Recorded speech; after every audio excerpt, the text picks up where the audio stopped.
Hi guys, Leanna here. Thanks for coming back again. I had something a little bit different planned for today, and you can actually see some of my notes that I've taken. I was going to run through a history of suicide because I think that is a lot of where the term the easy way out or it's the coward's way out comes from. And I have been finding that there's been a lot of battles where when the opposing team is losing, rather than being taken and tortured and enslaved and treated horribly, they would just kill themselves and be done with it. So that may be hopefully how it started. I do have a story here on Ajax the Great. Ajax is where I live, so I thought that was just a fun one. He had a war with Troy. Go figure. We also had Aristotle. I think everybody knows who Aristotle is, or has at least heard his name. He condemned suicide.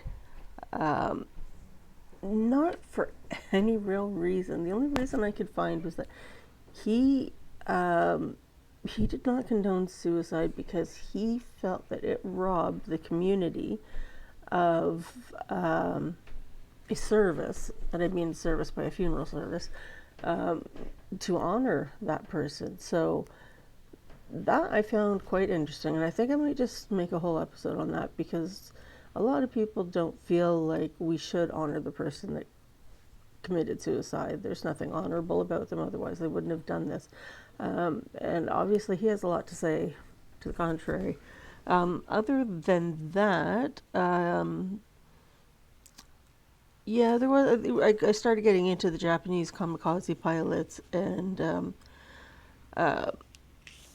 how they did, and actually how the samurai warriors' wives were also committing suicide after their husbands died in a show of honor for their husbands. So we over here in the great land of North America just don't see things a little differently, and I'd like to dive into that a little more. My theory has always been the more information you have and the more knowledge you know about anything, the smarter you become and the better you are at making conclusions rather than just rash judgments. I hate to say it, but I have a friend, a very good friend. Anytime we start talking, and we've pretty much stopped talking at this point, it's been 20 years for me. He's always said, "Oh, you know what I think? Suicide's the coward's way out. It's the coward's way out." But I guarantee you, he's never once stepped on a chair or a ladder or a milk crate or whatever the hell you want it to be. I'm short, so it's got to be something pretty tall. Tie a proper noose around your neck and hope that it holds around the water pipe or the wood beams holding up the next floor, and step off.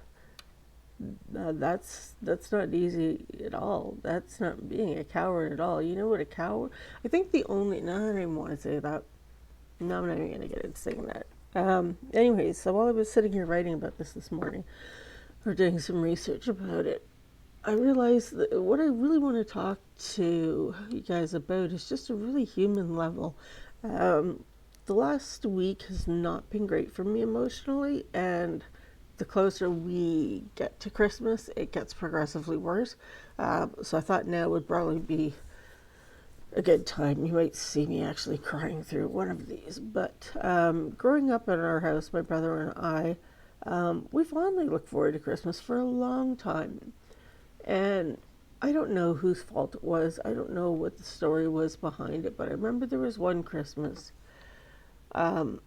where my father, who was still living with us at home, not really part of the family though, just kind of wandered in and out at his own time. He's a police officer, so he had shift work, and I think it was Christmas Eve or Christmas Day Eve. He brought my mom home a very expensive bottle of whiskey, I think it was. and she got very angry, and they ended up having a screaming fight. My dad ended up leaving. Um, and I just remember her talking to my grandmother in the kitchen, saying, "That son of a bitch, that son of a bitch."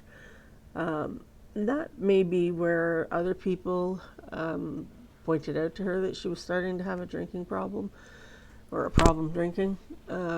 For me, that probably would have been about the age of 7 or 8, I think. Um, so after that, my dad didn't move out until I was 11 or 12. And he actually did it while I was at school. He took my brother out of school um, to help him move. I came home to an empty house. And in true honesty, I said I'd never do that to my kids. And then I married a malignant narcissist. And that's exactly what I did to my kids. So, everybody in my mom's family was born around Christmas. Actually, even my son. Um, and the first boy I was ever engaged to marry, we were together for 4 years. So for a long time there, we still had a lot of birthdays. Anyways, my son was born on the 21st. Has no relation to when I was growing up, though. My mother's birthday was on the 22nd. My uncle's birthday was on the 24th. Of course, Jesus is on the 25th, as well as my first fiance, Jason, who was also on the 25th, and I never in 1 year remembered to get him a birthday gift. So sorry. And then my grandmother was on the 26th. So Christmas was a big time. So it was a very stressful time. My mom was a single mom. She was working through the day. She would come home, and even on her birthday, she would go to the mall and she would shop, shop, shop. And Christmas Day, I would say, my grandparents came down. Christmas Day was usually a fairly nice day, or the morning of it, anyways. My brother and I got to open up our stocking and a gift from our family in Nova Scotia, our grandfather. And then we had to wait until everybody finished breakfast to go and open the rest. But sometimes that was more like a 2 or 3 hour break for them. But it all went well up until dinner time, and it was usually around, say maybe 2 hours or an hour from when the turkey's supposed to come out of the oven that my mother had passed out and gone kind of comatose from drinking too much too early for that day. So we usually had to wait for my mother to make up because my grandmother was absolutely terrified of waking her up and telling her to get stuff started. So dinner for us was usually around 10:30, 11 o'clock at night. Bring that forward to today with my family. My divorce did not go well. It did not go well at all. It was a 5-year temper tantrum for my ex-husband, as I call it. He threw everything at the judge that the judge had to entertain, and I had to verify with proof that wasn't true. Some of them were just outlandish. But he did, when we finally did meet the judge to finalize everything, he did lay into my ex-husband a bit, which was nice. But anyways, that's neither here nor there, really. It does add to a lot of my woeful feelings at Christmas time. I am not with my kids. My son will be 19 years old on the 21st this year. I am hoping to see him on the 29th for a dinner celebration. I can give him some gifts. He's backed out on me twice now, so I don't know. My younger daughter has gotten a job and she's got money and she's doing really, really well. And her and her boyfriend are having a really, really time, but she's handling it amazingly. Somehow now she's mad at me for something I really didn't say. She read parts of what I said and just sort of ran with that, and she's now blocked me on everything. And I've talked to her boyfriend a couple of times, but last 2 times I haven't gotten answers. And my oldest daughter I will not see because we haven't spoken since the divorce.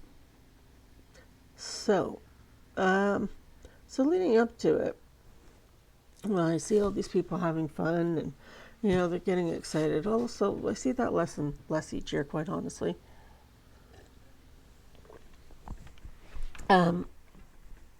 I belong with the Salvation Army here in Ajax through my church, and I used to volunteer at the food bank for a number of years. And I take part in their cattle campaign every year, where we stand at the entranceway, and we have our little, what I refer to as plastic fishbowl, where you put in money that seriously is going to help people who are in this community. It's not being chartered off to Bermuda or somewhere and then getting divvied up around the world. So I like that part. But I have noticed over the last couple of years, and this year may be a little bit different because yesterday it was 16 degrees outside, Celsius. I don't know what that translates into in Fahrenheit, probably around 70 maybe somewhere. And we had this happen a couple of years back, and it's really hard for people to get into the Christmas spirit when they're walking into Walmart in shorts or into the mall in shorts. And that sort of brings my mood down a bit. Somehow it became uncustomary to play Christmas songs for whatever political reason, I don't know. So I don't get to hear my Christmas songs. I don't have people who are really excited about Christmas. I don't see a lot of kids come by anymore. I have people ask me if I have any plans, and this year my only plan is to spend Christmas with my family. And I have a little wreath or a couple of trees or whatever. I'm going to go lay one on my brother's grave, and I'm going to go and lay one on my grandparents' and my mom's grave up in Aurelia. So that will take care of my day, and I'll probably stop in at Swiss Chalet and bring a chicken dinner home. But I've noticed that I've gotten quite teary-eyed about things lately, and suicide does destroy a family, or it can. If a family's not completely strong in their faith or in their belief or in each other or whatever it is, and mine wasn't. We just kind of all fell by the wayside. And I know my dad and his wife aren't doing anything special this year. They're going to go to Swiss Chalet and take home or eat there the same dinner I probably will, but for some reason we can't do it together. My kids, I don't know, maybe as they get older and they have their own families or whatever, things may change, but this is the way it's been for the last couple of years.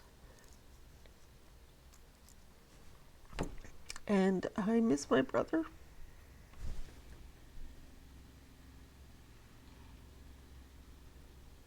A lot.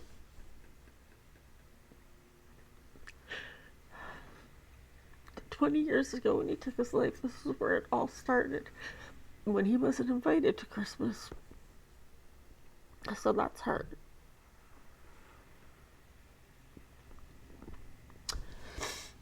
So I'm going to leave it there. I'm going to go and compose myself. Get some shopping done. But I will bring you the other clip about the history of suicide.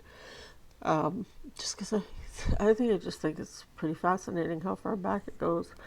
It dates way before Christ. So if any of you have any comments or anything that you want to say, please mention it in the comments.